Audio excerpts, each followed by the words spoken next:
na meron daw pong mga na-freeze na ho yung mga accounts ng AMLAC, meron mga listahan na daw po ng mga, kumbaga, mga subject ho dito na ipakukulong. Yun po yan, ha? Ito pinanggagalingan yan. Just to remind everyone, and baka gising na ho ngayon ni Presidente, just to remind you, Mr. President, ito po eksakto ang sinabi ninyo, sagot ninyo sa katanungan po ng isang reporter. Oo, tsaka masaya ang Pangulo doon. Very confident niyang sinabi. Hindi palagay ko. Oo. Kasi alam ko. Sabi niyang ganun. Well, unang-una, ang sinabi niya naman, sila. Oo. Sino ba yung sila? Wala naman siyang binanggit. Walang specific eh. Oh. May binanggit ba siyang anong Christmas year? Oo, tama. Correct. Wala naman sinabing Pasko ngayong taon. Walang sinabing Pasko 2025. Kung Pasko ng pagkabuhay yan. May tama ka. Di ba? May tama ka. Correct. Pero Merry Christmas kasi. So, So Pasko talaga ito. Merry Hindi ito Christmas. Pasko ng pagkabuhay. Oo, tama. Hindi naman Oo. kasi. Hindi naman tayo nagme-Merry Christmas pag Pasko ng pagkabuhay. Pero ulitin natin, Easter yun. Happy Easter. wala itong taon. Oo. Merry Christmas, anong taon? Wala. Sige. So, sandali po lang. Meron ba sinabing Merry Christmas 2025? Wala. Kapag ho ba House of Representatives or Philippine Senate na budget ang pinag-uusapan, paano ang diskusyon? Transparent ba? Open ba sa publiko? Sino humaharap? Kanino haharap? In the lower house, it's the Committee on Accounts, ha? Oh. Iba yon sa public. Committee on Accounts. Sila po ang naglalatag o sila po ang may disposisyon sa budget. Gastusin mo sa supplies, sa mga catering mo, sa mga allowances, etc. Meron ba dong humaharap sa Committee on Appropriations at meron bang nagtatanong na congressman? Committee on Accounts Chairman. O, beke naman. May ganun ba? Wala. Tama. So when you speak of transparency and accountability, may mga bagay na gustong lantad. May mga bagay na gusto ho nila na panatilihing nakatago.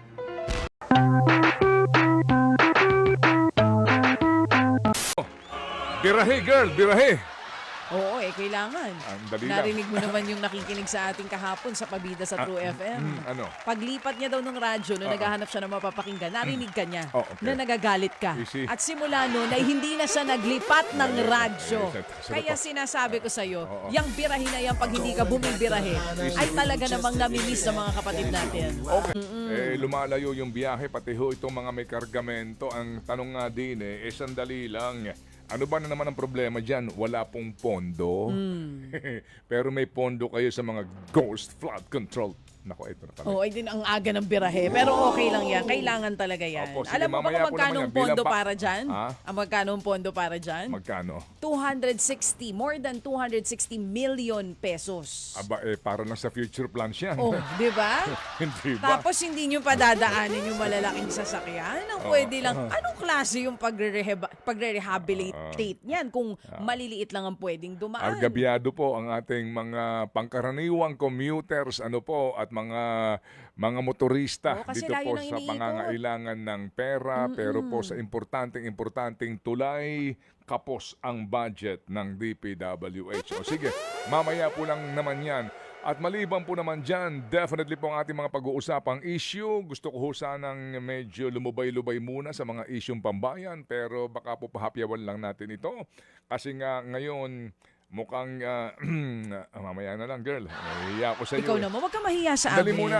Opo. Gusto na rin naman naming marinig yan. Ilabas mo na. Hindi na. Oh, alam mo, ayoko sumasama ang loob mo, kaya Hindi, okay. ilabas mo na ang gusto mong ilabas. Okay lang tayo, baby girl. Ito ho muna, mga kapatid, sa lahat po ng ating mga motorista na bumabiyahe po ngayon, sa lahat po ng ating mga tagapakinig, muli po good morning sa inyong lahat, sa mga nag-aabang.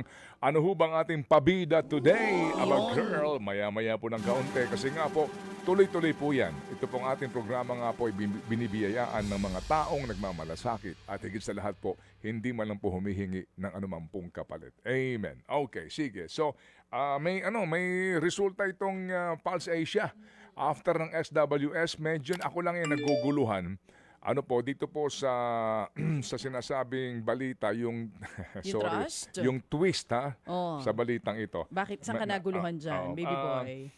Doon, eto muna. Ano ba ang resulta ng pinakahuling Trust Pulse and Asia. Approval Rating Survey ng Presidente at ng Vice Presidente. Oo, dito po sa Pulse Asia, ang trust ratings po ng Pangulong Marcos Jr. ay bumaba. Sabay naman po sila niya ni VP Okay. Sara Duterte. Okay. Pero mas malaki yung pagbaba nitong kay Marcos Jr. Mataas pa rin po yung trust score ng Vice Presidente. So si Marcos po ay nakakuha ng net trust rating na 32. Mula po yan sa 34 last September. Samantala, si VP Sara Duterte naman, mga kapatid, may trust score na 56. Napunta po yan ng 54 last September din po yan. So pareho silang bumaba ng 2 puntos. Pero pagdating sa performance rating, nananatiling mas mataas po ang Vice Presidente na may 56 kumpara kay Marcos na 34 lamang. Okay, Dito sige. sa performance nila, tumaas ang tag-isa. Sige. Oo. Sige, ito muna ang tanong ko dito. Ano bang kwentada dyan? Net? Net ba yan? Net. Ah? Net trust. Sige, ito. Tanungin lang kita. Naku po, kinabahan ako. O sige, teacher. Ano po yan? Doon sa SWS. Oo. Oo. Di ba negative 3. 3 ang, Ang kanyang... ibinaba. Hindi. Negative 3. Ang net. Hindi ibinaba. Yung SWS ratings, right? Okay. Opo, ang pinag-uusapan doon ay trust ratings. Net trust ratings. So, paano ba nako-compute yung net? Hindi kasi ako nag-compute nito eh. Paano nga ba? Oo. Oo. Di ba ang pag-compute niyan, yung total ng, sabihin natin, kung approval, Oo. okay, trust ratings. Sa pangkalahatan, lahat na yan, Luzon, Visayas, Mindanao, may nakalagay dyan ng approve. Tama? Okay. Disapprove. Right? So yung approve, ito yung figure. Yung disapprove, ito yung figure. Kapag yan kukunan mo ng net, pag mas malaki yung disapprove, doon sa approve, yung net. Kaya kapag mas malaki yung disapprove doon sa approve, magiging negative yung net. Simple, di ba? Okay. Satisfaction. Yan yun. Satisfaction. Okay. Ito yung, kumbaga, sila ay satisfied sa performance mo. Ganon din yun. Kapag ang satisfaction ay ganito yung figure, dissatisfied ganito yung figure. Kapag mas malaki po yung satisfied doon sa dissatisfied, ganon din po naman yun. Walang, kumbaga, hindi magiging negative. Pero mas malaki yung disapprove sa approve, magiging net. Kaya ngayon, depende yan kung nasang kang bakod. Depende yan kung sino ang nagpe-presenta nung study. Nung datos. So kwentahin mo ngayon yan. Doon sa trust ratings. Kwentahin mo kung ilan. Ilan yung kay Marcos, ilan yung kanyang approve at saka disapprove. Ano ba ang ginamit na term dito? Sa trust. Okay. Trust. Trust, sige. then undecided, then distrust. Oh. Yan. Sige, sa national, kwentahin mo. Halimbawa lang ito. O sige, approval muna tayo. Dito tayo, baka maguluhan ako. O dito po tayo sa trust ratings, mga kapatid ha. Akala ko ba approval? Ay sorry. Dito na, sa trust na tayo. O, approval. Ang nakalagay nga kasi dito, tama yung sinasabi mo, may approval, may undecided. Ito yung mga maybe ang sagot, yes or no. Si disapproval. So ang sinasabi mo, Asan ka ba? Sa trust o approval? sa approval muna tayo. Sige, okay. So, si Presidente Marcos, sabi nga natin kanina, Anong nitong December 25 approval ratings po niya, let's start with NCR para mas Hindi, madali. wag mo nang kunin yung NCR, O, baby sige. girl. Ang kukunin mo dyan yung RP. O sige. Yan yung pangkalahatan. Ito na yung pangkalahatan. O Yes, sige. okay, sige. Ang positive 1 daw sa approval. Yun ang sinasabi. Tama, yun Okay. yung nakalagay sa dulo. Okay, sige. Oo, positive 1. Ito approval. Oo. Alright? Oo. Opo. Approval. President, December 25, 34. Yes. Oo. 34. Yes. Tama? Oo. September Okay, approval. 25. Okay. 34. Alright. And disapproval, December 25, ilan? Sa disapproval po, 48. Ayun. Yan. Yan ang sinasabi ko sa'yo. Oo. Nakuha mo? Oo. Right? Kung 34 sa buong Pilipinas ang approval, ang approve sa kanya, Oo. At merong disapproved na 48. Na 48. Oh. So ilan ang balanse doon? Oh, so 48 minus 34. Oo. So ngayon tayo'y magkukwenta na, mga kapatid. Maganda yan, matanong mo yung taga-Pulse Asia, di ba? How do you appreciate these 14 figures? points yung Negative. difference. 14 points yung difference niya. Oo. Minus 14 points yun. Kasi Puntahan mo yung kay disapproval. VP Sara. O kay VP Sara. Aha. Si VP Sara, noong December 25, merong approval na 56 at meron siyang disapproval na 24. So may difference po yan na 32. Yun. So 32 pa rin ang natira, kumbaga. Oo. Depende po naman yan, ha? Paano mo ito, kasi nga kung pagbabasihan mo yung SWS, bakit naging negative? Di ba? Kasi Negative 3 net. kinekwenta mo yun. Depende yan kung nasa saan ka, ha? Nasa saan kang backward, how do you appreciate ito pong mga facts na ito. But bottom line dito, mga kapatid, ito naman po, damdamin lang ng mga tinanong at that time, at that particular moment, yun ang kanilang kaisipan at ito ho ay maaaring guidance lamang para po sa sino man po nanunungkulan sa kanya hong pagpubuti pa sa kanya pong trabaho. Oo. Pero may kapareho yung SWS at Pulse Asia Survey. Yung top concern ng mga Pilipino. Number 2 lang yung corruption. Ang number 1, yung pagkontrol ng inflation. Okay. Oo. Opo, May opo. kinalaman pa rin po dito sa survey na ito. Yun, doon nagkapareho silang dalawa. Though yung datos nga, medyo iba ng konti. Though pareho rin na si SWS, bumaba ang Pangulong Marcos Jr., ganun din dito po sa Pulse Asia. Pero ang sabi naman ng Malacanang dyan, ang mga datos na ito ay gabay lamang pero hindi makakaapekto sa performance ng Tama ating Pangulong Marcos Jr. Yung tama din po yun, gawin mo ang tingin mo ay tama. Oo, kasi nga hindi ka na naman tatakbo na sa re-election Nga lamang po at malaking bagay mga kapatid, yung dapat pinagtitiwalaan ka ng mamamayan kasi baka may mga usapin po ng destabilisasyon, malaking bagay po yung distrust na iyan kung sakasakali po. But bottom line po dito, hangad nga natin ang maayos na panunungkulan ng gobyerno hindi maitatanggi. Mga kapatid, itong usapin ng korupsyon na ito na baka akala po ng iba o kaya po yung mga nanunungkulan nahuhupa ang damdamin ng ating mga kababayan. Baka po ngayon lang season yan. By next week po, Enero 5 na kaagad. So muli tayong babalik sa usapin na ito kasi bali-balita natin may mga usap-usapan na nangyayari. Hindi ba? Meron pong mga usap-usapan na mga nangyayari kasi nga ang dami pong sangkot dito. Anong klaseng usap-usapan Ang daming sabit yan? dito. Oo. Nasaan na si Saldi Niño? Wala pang bagong video. Wala ho tayo ngayon nababalitaan na, di ba? Tahimik na po si Saldi Niño at wala rin pong balita kung siya ba'y tinutugis na, hinahanap na, kahit na po nakansila ang kanyang pasaporte. Naalala mo mga kapatid? Okay, sige. So bago tayo mag-break, ito po lamang 44 seconds po ito. Ito po yung sinasabi po ng iba, ito po yung sinisingil ng iba. Ako naman po hindi ako naniningil. Sige, ako na lang ang maniningil. Hindi man ako umaasa. Oo. Okay? Kung baga nung narinig mo to, hindi ka umasa talaga. Oo, na mangyayari ito. Okay? Oo. Sige, so, anong... Ang sinasabi mo, nung narinig mo to, di ka na umasa. Kaya hindi ka naniningil. Hindi na Nung ako unang marinig mo pa lang to, alam mo nang binobola ka, kaya di ka na umasa.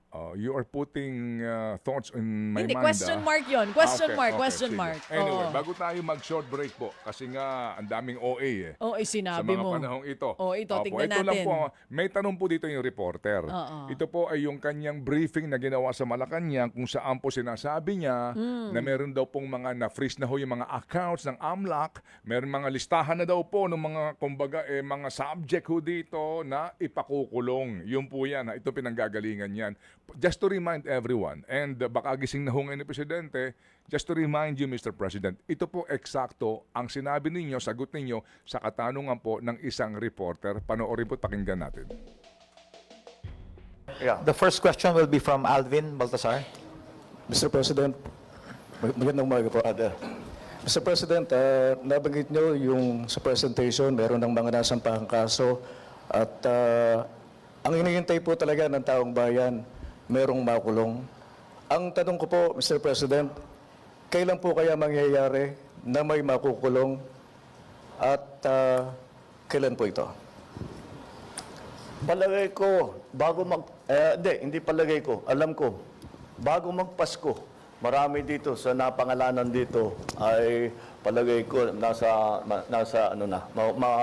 matatapos na yung kaso nila, buo na yung kaso, makukulong na sila.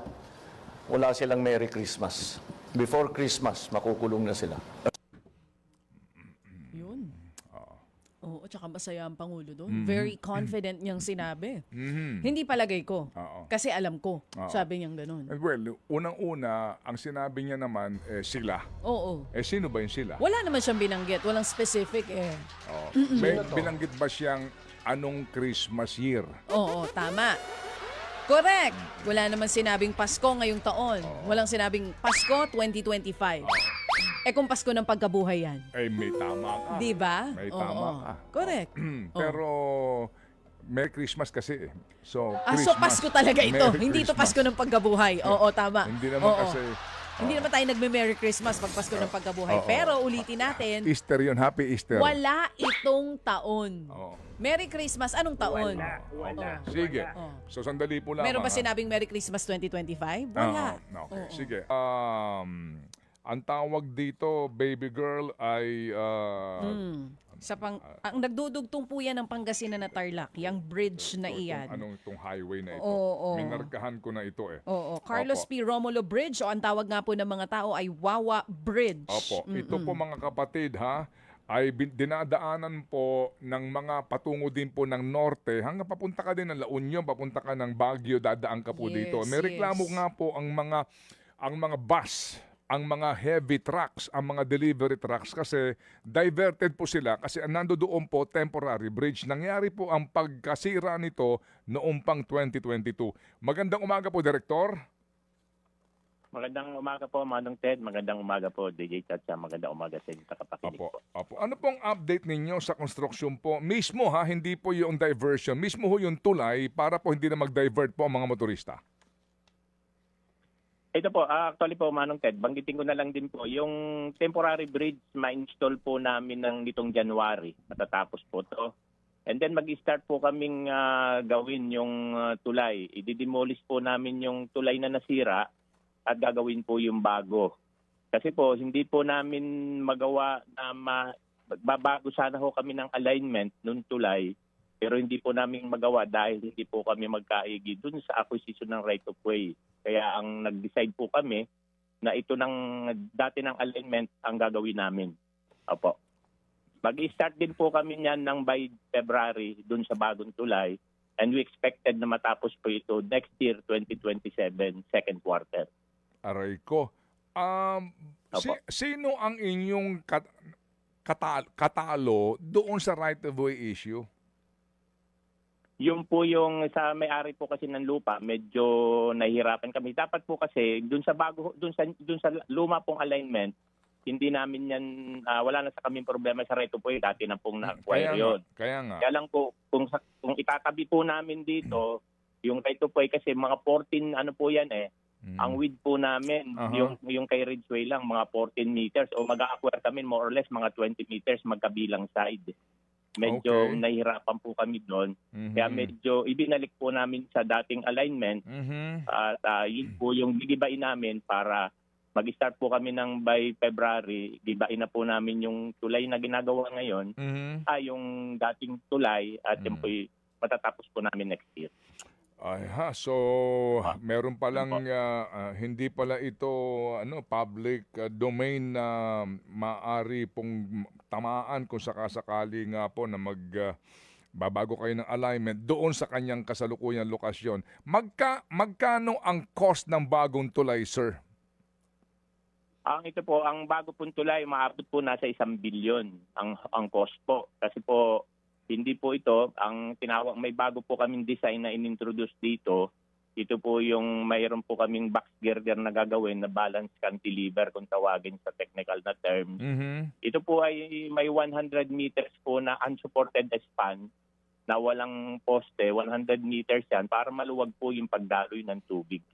Gawa na po ang design nito, Bale. engineer? Gawa na po ang design. Magawa na po ang design. Subject naman din po Although may kaunting comment pa ang central office, pero more or less okay na po yung design ng tulay. Ito po ay 2 lanes na tulay na 3.6 meters, 3.65 meters bawat lane. And then may sidewalk po sa dalawang tabi. May sidewalk kasi po marami pong estudyante dito kailangan may sidewalk. Oo. Para daanan po ng mga bata. Sino ang Opo. designer ng tulay? Kami po ang nag-design nito. Collaboration lang po kami dito sa ano po ito, mga taga-loob kami po mismo ang taga-regional office. Katulong po ang central office para sa design ng tulay. Okay. Opo. Nabid na ho Opo. ba yung proyekto, engineer? Meron po kasing na-release na ng 2024 na 300M at 2025 na 200M. Supposed to be po 400M yung sana yung aming request for 2025 pero binigyan lang kami ng 200M. Kaya bali may 500M po kami ngayon na isang ginagawa para doon sa temporary bridge at para sa pag-uumpisa nitong tulay ngayong February. Yung Opo. main bridge na mismo. Yung, Opo, opo. yung actual na bagong tulay po, ilang lineal meters po ito? 460 meters po. 460 meters po. Ilang lane po ito? 2 lanes po na medyo malaki yung lanes, yung 3.6 meters po bawat lane, bali 7.3 meters yung kabuuan ng tulay, plus mayroon pong dalawang 2.5 meters sa makabilang side na pedestrian. Okay. Bali umabot po na nasa 15 meters po yung width ng tulay. Okay.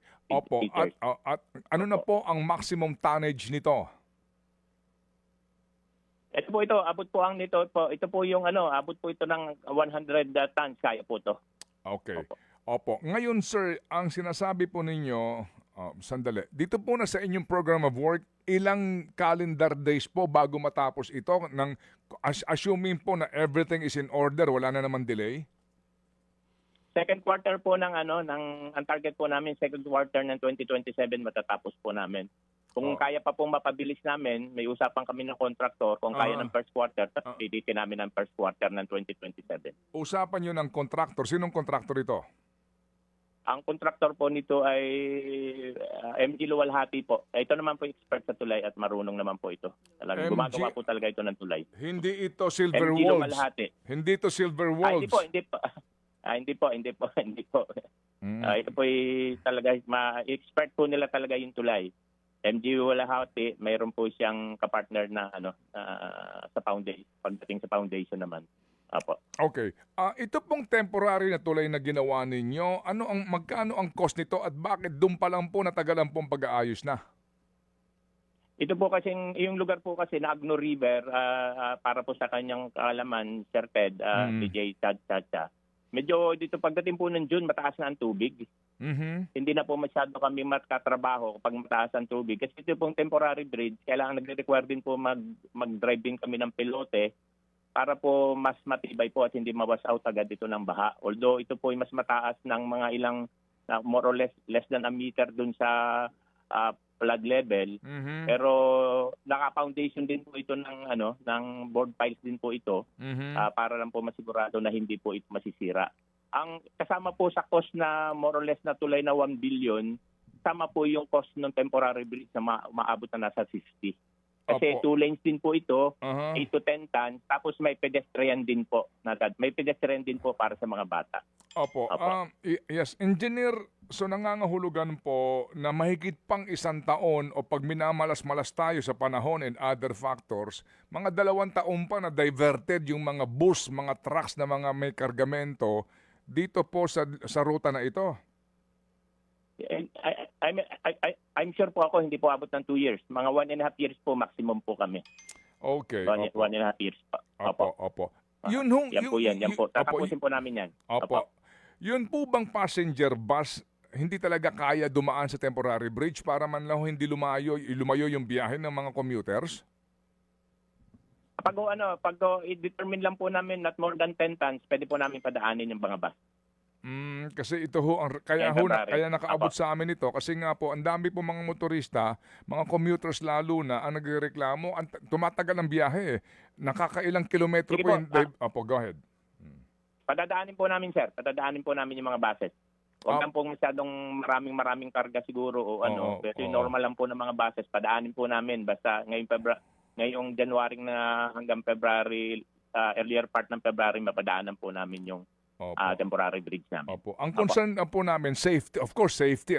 Safety po ang sa atin dyan. Kung talaga hindi pa pwede, hindi pa pwede. Pero yung nga po kasi nga, kaya kami napatawag dito may pinaalam sa amin nung mga dumadaan diyan na Ted, baka naman pwede mo madiscuss to para bumilis yung aksyon ng gobyerno. So, wala na ho tayong problema. Ito ho ba ay naka-line item na sa DPWH proposed budget for next year? Naka-line item po kami.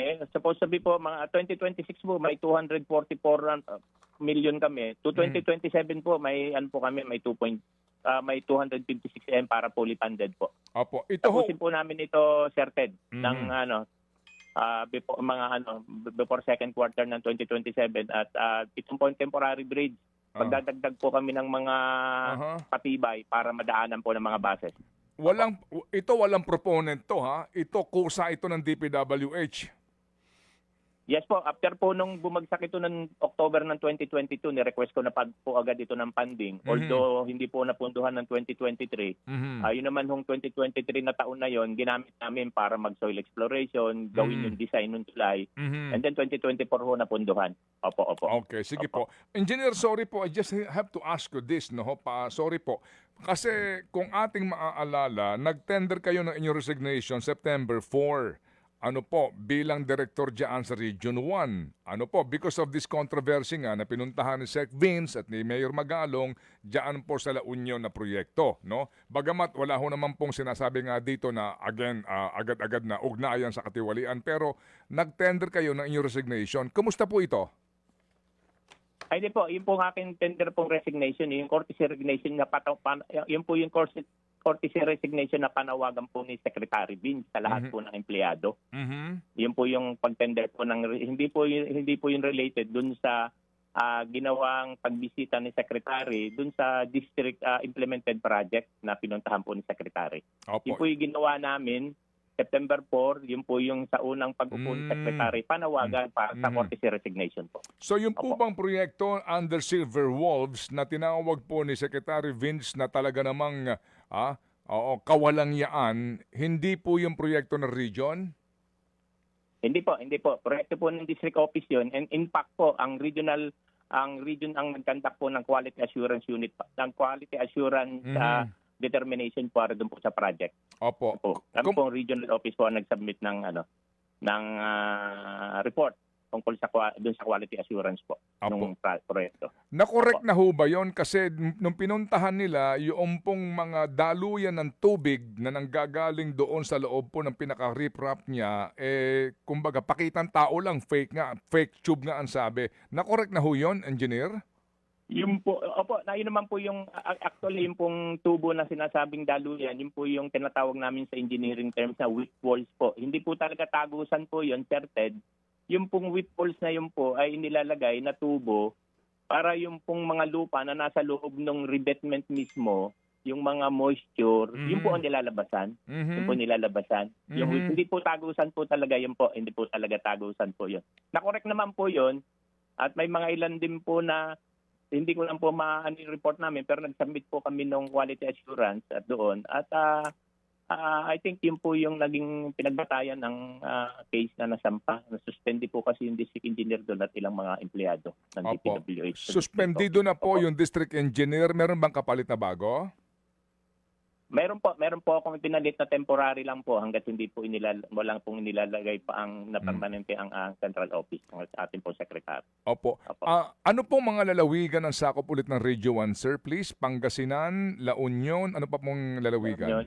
Ilocos Sur at Ilocos Norte po, sir. Opo. May report na tinanggap kami galing kay Mayor Benji na may mga questionabling proyekto doon sa Region 1, particularly po Ilocos Norte nga. Opo, may sinasabi daw po din ng mga questionable, mga substandard, etc. ang proyekto. Kayo po ba mismo, in the light of this controversy, meron ba kayo sarili pong report tungkol sa mga proyektong ito, engineer?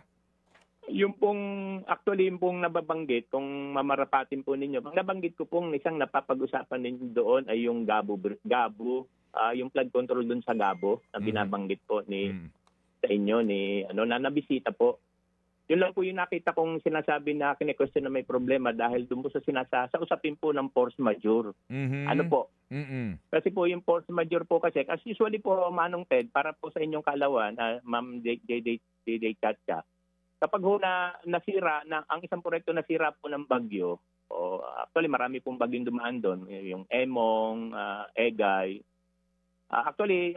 Immediately po sinusulatan namin ng contractor, lalo depende po kung nasa warranty pa o nasa tinatawag po nasa 1 year defect liability period pa yung proyekto or nandun pa sa warranty. Mm-mm. Sinusulatan po namin ng contractor na gawin uli yung proyekto. Mm-mm. Pag sinasagot po kami pagkaminsan dyan ng contractor na hindi namin sila makokompel na paggawa dahil sa force majeure.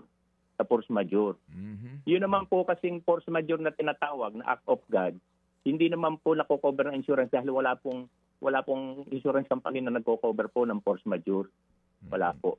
Doon po Opo. nagkakaroon ng kaya parang isang suggestion po, yung force majeure ay dapat i-cover din ng insurance pero wala pong insurance ang pagkakaalam ko na tumatanggap nung ganong sa insurance na ganon. Opo. Anyway, sige po. So ito ho naman po yata. Sana nga ay dumaan po sa masusing review ang lahat ng mga proyektong ito. Pero kung kayo po, ilang taon na ho ba kayo sa Region 1, Director?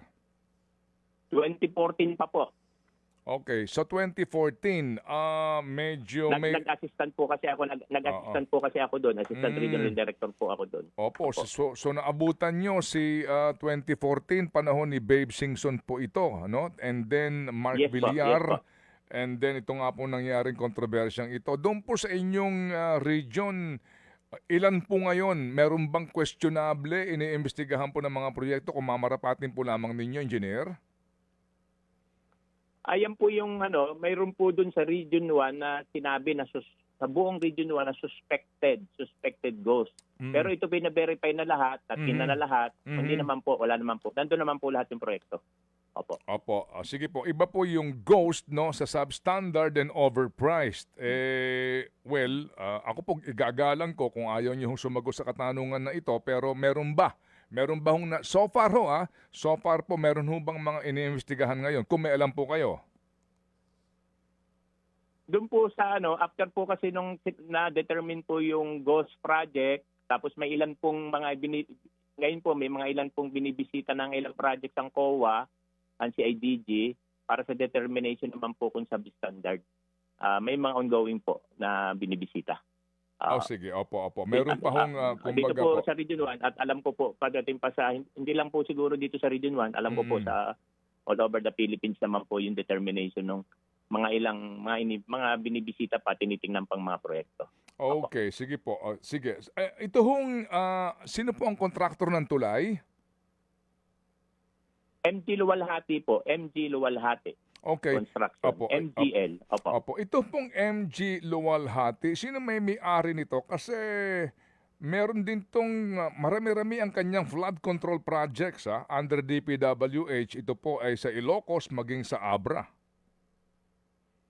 MGL po, ang pagkakalam ko po, wala po kaming, meron pong ilang flood control siya. Ang flood control po niyang ginagawa, yung related din po sa tulay. Kapag po may mga protection po, may mga protection pong kailangan gawin sa mga abatment ng tulay, ay meron din po siyang pero yung separate flood control, alam ko po, wala sa amin . Opo. Construction of May mga flood control kailan-ilan lang po. system along Abra River upstream and downstream of Kalungbuyan Bridge, Santa Ilocos Sur. Opo. Yes po. Ayan. Yan po yan kasi siya po Okay. kasi yung gumawa ng tulay doon, yung bridge na iconic bridge doon sa Santa. Kaya may flood control din pong may related project po doon para sa protection po ng abatment. Opo. Construction of flood Yun po yung control kanyang ginagawa. structure, Apia River, Barangay Calawis, Antipolo City, Rizal naman ito sa MG Luwalhati. Hindi ko na po Ito pa Hindi isa. ko naman po sakop Apo. na yun. Rehabilitation of flood control system along Abra River, Kalungbuyan Bridge, Santa Ilocos Sur. Iba ho naman ito MG Luwalhati, Yun po yan, magkaiba yun nga ng po cost. Malaki po kasi ang Abra River na yan. mahaba, Yung mahaba. Abra River po kasi malaki na yan, mahaba po yan. Ilan po yung mga bridges na kailangan proteksyonan din po dyan. Doon po yung usually po yung ganyang ginagawang flood control po dyan. Opo. Sino may may-ari nito? Itong pagkakaalam MG po, Luwalhati. Sino may may-ari nito, sir? Mario Luwalhati po ang aking pagkakaalam po. Mario Luwalhati, taga Bulacan. Hindi ko alam kung taga Santa Maria, Bulacan po. Okay, O opo, taga opo. taga Antipolo. Taga Antipolo. Opo, Maaaring po opo. ganun. Opo. Okay, sige po. So, kasi itong luwalhati na ito, meron ding isumbong sa Pangulo website, lumabas itong report na ito. So, siya ang winning, ito ngayon ang gagawa nitong Wawa Bridge, no? Itong luwalhati na ito. Yes. Yes po, yes po, yes po, yes po. Opo, opo. May joint At venture. marami na naman po siyang may base po sa aking pagkakaalam, sa kanyang experience po, mas yung expertise po niya sa tulay. Okay, Opo. opo. At ito, Tuloy po. wala siyang joint venture dito, engineer. Ay, hindi ko lang po ma-check kung may joint venture. Usually po, mayroon po siyang joint venture na something parang si foundation. Hindi ko pa matandaan lang si may foundation specialist o parang ganun. Hindi ko lang po masyadong matandaan yung joint venture niya. Okay, sige Pagka po. minsan, Sige. pag So, malalaki. ngayon po may mga nagbigay na po ng reaksyon ano, at nagpapasalamat nga. Ito ho kasi ay nasa Kamiling, Wawa, Bayambang, Malasiki, Santa Barbara Road. No? Ito ho yun, sa itong Wawa Bridge. Carlos P. Romulo Bridge nga ang official na pangalan po nito. So, sa mga nakikinig ngayon sa amin, ito ho, magbibigay ng mensahe at nagpapasalamat nga sa inyo, sa inyong paliwanag. Sige po, muli po, kailan ang actual na simula at kailan po ang inaasahan tapos nito pong Wawa Bridge? Magdidemolish na po kami ng Wawa Bridge, yung actual bridge na po na yon ng itong February po. Second week ng February, demolish. Mag-start na po kami dahil medyo mababa na rin po ang tubig diyan. Mag-start na po kami ng gawa ng foundation diyan. Actually, pipilitin po namin na hanggang mababa ang tubig, yung foundation na 9 piers at saka 2 abutment ay matapos kaagad. Opo. And then makapag-start po kami. Target po namin ang pinag-usapan po namin ng contractor ay second week, pero pipilitin po namin ng second quarter next year, pero pipilitin po namin na first quarter ay tapusin itong Opo. At yung pong concern po doon sa temporary bridge, padaanan po namin ng bus. Padaanin po namin ng bus doon. Opo. Basta tama lang po yung weight. Yung Opo, weight niya. opo. Ito pong tulay na nasira, 1945 pa po ito itinayo. Ito ba ay dumaan na po sa repair? Sino nag-repair nito? Kami lang po ang ano niyan. Yan po ay nung masira po yan, kami rin po ang nag-install ng temporary bridge. Nagkaroon po ng mga repairs yan, pero alam po ninyo, Manong Ted, yung po kasi steel bridge po kasi yan. Medyo pagdating po sa retrofitting ng steel bridge, medyo mahirap-hirap pong gawin eh. Oo. Mahirap-hirap po. Kaya hindi na rin po yan na kami na lang po ang nagme-maintain yan throughout ito pong mula nung masira. Nung maglagay kami ng temporary bridge yan. Kami po ang regional office po ang from time to time regular na weekly dumupunta dyan para i-check at i-maintain po yung tulay na yan. Opo, pero Para siguradong nadadaanan. ito po Opo. itinayo 1945 ba, engineer? Yes po, yes po, yes po. 1945 pa, and then yung nga po nagkaroon na lang siya ng mga pag-aayos hanggang sa dinaanan po ng mabigat kaya bumagsak. Opo. Yes Okay. po, yes po. Sige po. So, engineer, kami po mangungumusta ho sa inyo, ha? Salamat sa inyo pong panahon kasi nga napakainam Yes po, po nito yes na po. malaman po nila ito pong importante yung proyektong ito na ito po ay meron ng kaukulang pondo at nabid na po yung project. Ang atin po na lamang bantayan ninyo diyan sa mga taga-Pangasinan itong proyektong ito. Salamat po, engineer. Maraming salamat po. Correct. Ang aming pong pundong kailangan pa dyan para sa 2027 at yun naman po yung sinigurado ng aming sekretary na maibibigay for 2027 ay 256 million. Wala naman po ng problema yon sa Ay, opo. 2027. At earlier part po, 2027, tatapusin po namin yung Opo. project na ito. Walang problema yun, engineer. 200 million lang. 2 billion nga. Nasa Yes, po. basement lang ng Diamond Hotel eh. Yes Hindi, po, joke sir. lang. Yes po, sir. Yes po. Joke lang po. Maraming salamat po. Salamat, Manong engineer. Mabuhay po. Thank you very much po. Salamat. Thank you. 200 million lang eh. Oo, sumakit ang bato ko dun sa yung mga 2 tanong mo. billion lang nakatenga lang sa parking lot ng isang sa Oo. basement ng isang hotel eh. Kaya nga, pinipilit ng Diba? kuhanin. Pero Oo. wag daw muna. Pare, Oo. hakutin mo na tong pera kasi napupuno na itong armored van. Uy, pare, wag muna. Medyo mainit ngayon eh. Busy kami. May dadaling kami sa daig. Paano to? Mapupuno na, nag-aawak-awak na Eh, yung yun pera pare, dito. Pare, wag muna. Marami pa rin kami dito. Tsaka busy nga kami. May hahatid kami sa daig. Kung ganun, pwede ko bang i-deliver na lang to sa bahay ni Trigave? Nang ma-deliver naman niya doon sa kanyang proponent. Muna pare. Siguro doon muna sa ano. Okay, Sa sige. isa na lang, yung may future plans. Aha. O sige, Chong, sandali lang po mga kapatid, ha?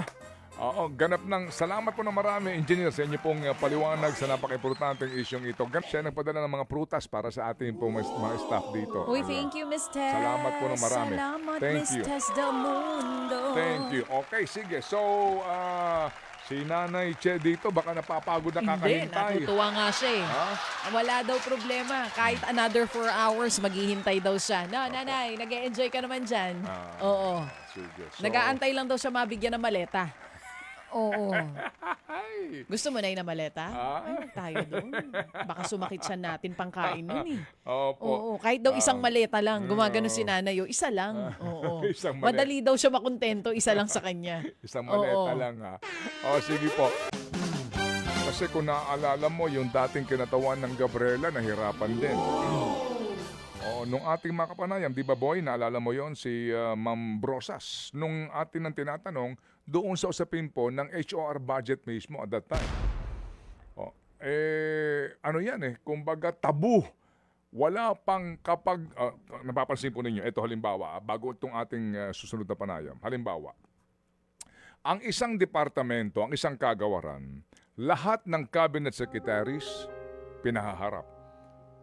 Hindi ipapasa yung budget sa lower house or even in the Senate kung hindi haharap doon. They will move to defer the budget until and unless humarap sa amin dito ang cabinet secretary. Bakit? Gusto namin ipaliwanag sa amin kung saan nyo gagamitin ang pera. Kung ano mga programa ito. Yes, tama. Opo. Sa bawat departamento, bawat bureau, bawat opisina, Haharap ka, personal. O di ba naging issue nga kay VP Sara kasi hindi siya humaharap for o OVP. maging dito sa PAO, di ba? Si Yan, Attorney oo. Persida Acosta, nataon Correct. yata nasa abroad, dinifer muna yung Oo. budget ng kanyang opisina. You have to kasi be there. hinihintay siyang humarap. You have to defend Yes. yung hinihingi mong budget. Tanong. Tama naman. Tanong, kapag ho ba House of Representatives or Philippine Senate na budget ang pinag-uusapan, paano ang diskusyon? Transparent ba? Open ba sa publiko? Sino humaharap? Kanino haharap? In the lower house, it's the Committee on Accounts, ha? Oh. Iba yon sa public. Committee on Accounts. Sila po ang naglalatag o sila po ang may disposisyon sa budget. Gastusin mo sa supplies, sa mga catering mo, sa mga allowances, etc. Meron ba doon humaharap sa Committee on Appropriations at meron bang nagtatanong na congressman? Committee on Accounts Chairman. Oh, beke naman. May ganun ba? Wala. Tama. So when you speak of transparency and accountability, may mga bagay na gustong lantad. May mga bagay na gusto ho nila na panatilihing nakatago. Tsaka, Think about it. Oo nga, no? Sila nabubusisi ng budget. Sinong bubusisi sa kanilang budget? Kanino sila haharap? Hindi ho naman siguro ipagtatampo ng iba kung itong pinag-uusapan natin, ay makabuluhan Oo at naman. tama lang. Pera ng bayan Makabuluhan After yan. all, kami po'y nasa ibaba at kayo po'y nasa itaas. Oo.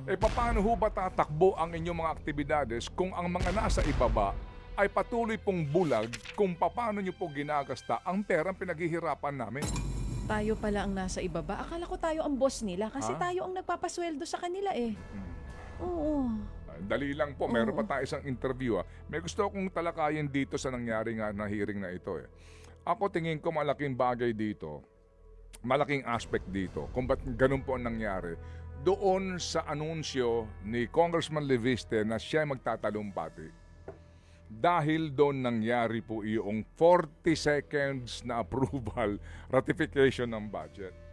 Kasi usually, sayang nang. Okay. Sige na, birahin. Ayoko naghihintay si Nanay Che dito Ituloy mo at natutuwa Si naman si Nanay Che. Nanay Che at kanina pa live na nanonood sa atin Opo. dito.